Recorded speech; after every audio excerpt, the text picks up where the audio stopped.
তো দেখতে পাচ্ছ আমরা এবার ঘাটের থেকে মায়াপুর ঘাটে আসছি, এসে পৌঁছালাম। এটা হচ্ছে মায়াপুরের বড় মন্দির। ফার্স্টে আসলাম আমরা বড় মন্দিরটাতে, তো বড় মন্দিরের ভিতরে ঢুকছি। তো এখানেই থাকবো, বড় মন্দিরের ভিতরেই থাকবো, ওখানেই আমরা একটা হোটেল দেখে নেব। তো চলো যাওয়া যাক।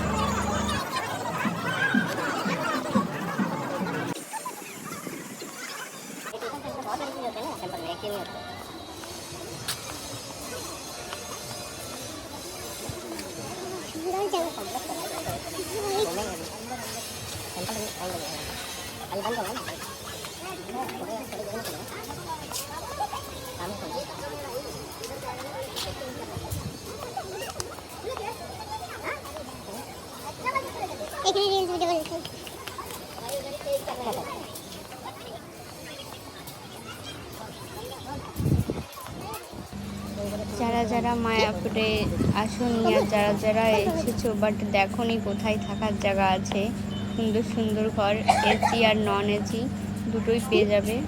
তো এই যে দেখতে পাচ্ছ খুব সুন্দর সুন্দর ঘর। আমি তো জাস্ট ফিদা হয়ে গেছি, আমার ফার্স্ট টাইম এই দিকটা আসা।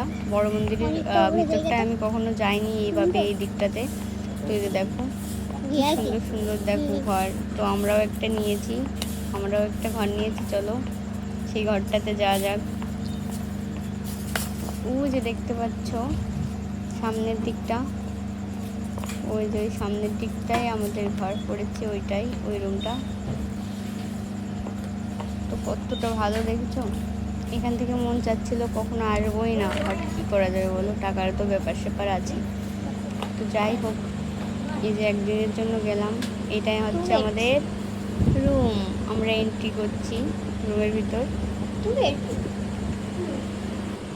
তারপর রুমের ভিতরে এসে একটু বসলাম, বসে একটু স্নান করে নিলাম। স্নান করে একটু রেস্ট করে সাজুগুজু করে এবার বেরিয়ে যাব, এবার দর্শন করতে যাবো। পরে ভিডিওতে দেখতে পারবে আমার চারিপাশটা ঘোরার এরিয়াটা ভিডিও। তো এরিয়াটা চলো যা যা, তো তোমরা অবশ্যই দেখো সেই ভিডিওগুলো।